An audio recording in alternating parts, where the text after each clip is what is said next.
He missed the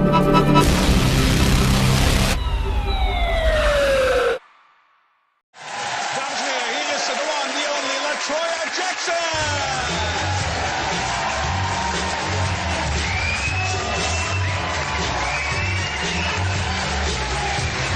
Hi, LaToya. Good to see you. Good to see you. LaToya! Well, first of all, of course, I have to, on a serious note, I have to offer my condolences on the passing of Michael, of course. So, you know, I mean, it's just another chapter also to your life, this. Yes, sir. I need an ambulance as soon as possible, sir. We have a gentleman here that needs help, and he's not breathing. They had to administer CPR. He's not breathing, and we're trying to pump him, but he's not. He's okay. I want him to wake up. We're still trying to figure out what his condition is. He's unconscious. He's not breathing. Yes, he's not breathing. He apparently suffered a heart attack.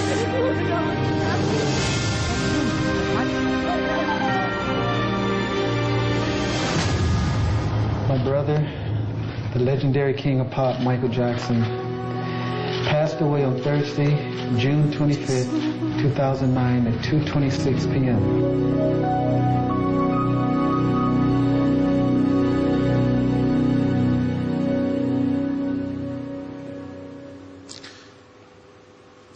That day, LaToya, must be very difficult for you to watch this. Yes, it is. Yeah. It is. When did you last speak? Probably, I believe it was 2 weeks or less before he passed. Probably, I believe it was 2 weeks or less before he passed.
Well, the last time I saw my brother was like 3 weeks prior to his death, and we were celebrating my parents' 60-year anniversary.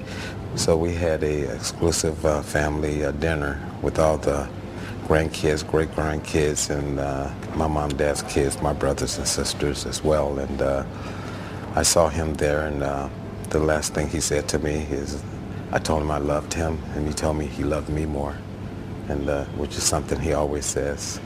And that was the last time I saw him. Her home is filled with memories. This photo was taken at a family gathering the last time she saw her brother. It must be very special. Very. To have that photograph. Mm. When was the last time you had seen him? 2 days before my birthday. And what was that like? Fun. How often did you talk to Michael? We spoke to him not that much during rehearsal, but we last saw him May 14th. The last time I saw Michael was when we had a special family gathering, and I was in, but before this, we were in the south of France with my sister, Janet, for the Formula One. But before this, we were in the south of France with my sister, Janet, for the Formula One.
After that trip, we all planned something, and Michael came with his kids and all my brothers and their kids, and my mother and father was really surprised. Then he walked out the door with his kids because we were finished with that evening, and he said, "I'll see you at the O2 Theaters."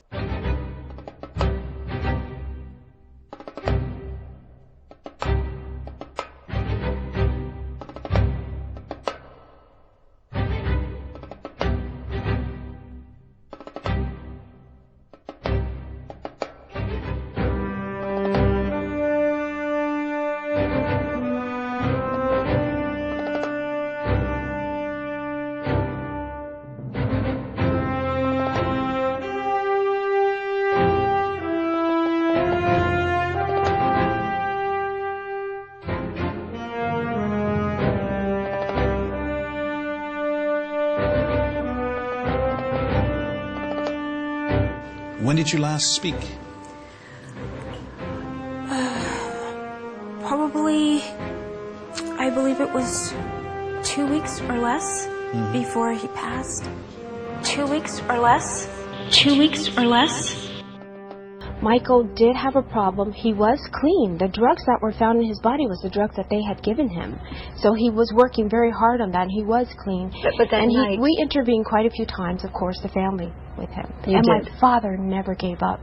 Even just, I think, 2 weeks, 3 weeks prior to Michael passing, 2 weeks, my father was just always there saying he's going to run the gate down if you don't let me in. I'm just going to drive right through the gates. Okay. Actually, these last days, Michael had a very good relationship with my father. As a matter of fact, I think it was 2 weeks, 3 weeks prior to his passing, he was having a major meeting with all the people that were there, and he said, I'm definitely going to have my father there. Joseph has to be there. Joseph, come to this meeting because Joseph will tell them what to do. He will get them straight. Michael was being controlled, and I'd like for you to understand that. I don't think you understand it. He could get to a phone. Did he talk to you on the phone? I spoke to Michael. I was also in a meeting with Michael, Randy Phillips, one of his employees, Mr. Jackson, and his mother about 3 weeks before Michael passed. If they wanted me to receive that letter, they could have easily handed that letter to me. 3 weeks before he passed, we met at the Beverly Hills Hotel, and I was trying to discuss different things with Randy Phillips concerning Michael finances in London, England, as far as scalping of the tickets and things that I thought they was doing unethical to Michael Jackson. Did you speak to him in person the 2 weeks before he died? Yeah, we were right there. We were having dinner together. Actually, we were having Indian food. Yeah, Indian food.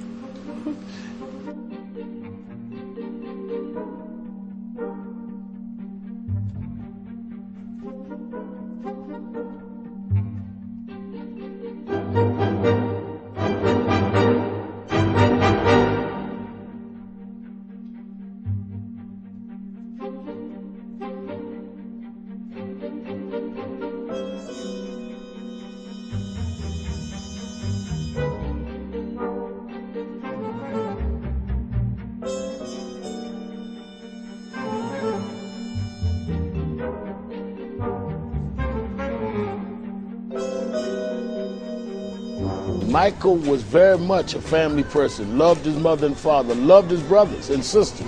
And yeah, fact, you said he was there a couple of weeks ago in Las Vegas for the 60th anniversary of his mom and dad. 60th wedding anniversary. Michael was there, all the grandchildren was there. And Michael had said to the brothers, you know, at the end of this tour, I'd like y'all to come out and do something with me the last couple of dates.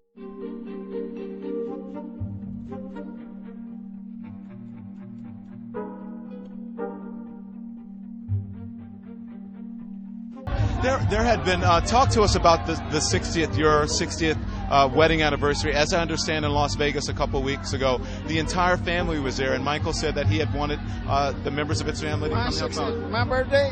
Your wedding anniversary, you and Catherine, in Las Vegas. Oh, that was fantastic. Yes, it was.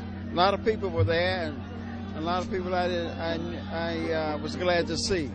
It was a fantastic job that was done. That's the first one, though. That was our first wedding anniversary we had, and they came out fantastic.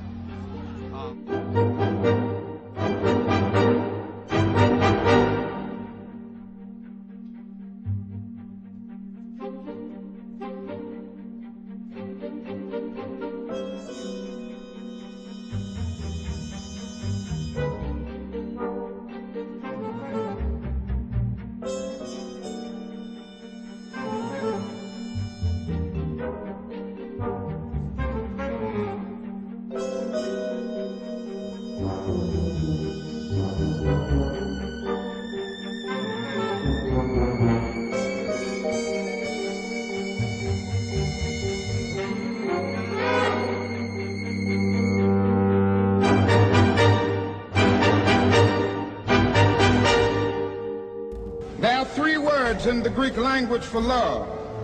One of them is the word eros. Then the Greek language talks about phileo, which is another level of love. Then the Greek language has another word called agape. Agape is more than romantic love. Agape is more than friendship.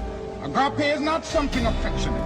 Agape is understanding, creative, redemptive goodwill for all men. It is an overflowing love which seeks nothing in return. When one rises to love on this level, he loves men not because he likes them, but he loves every man because God loves him.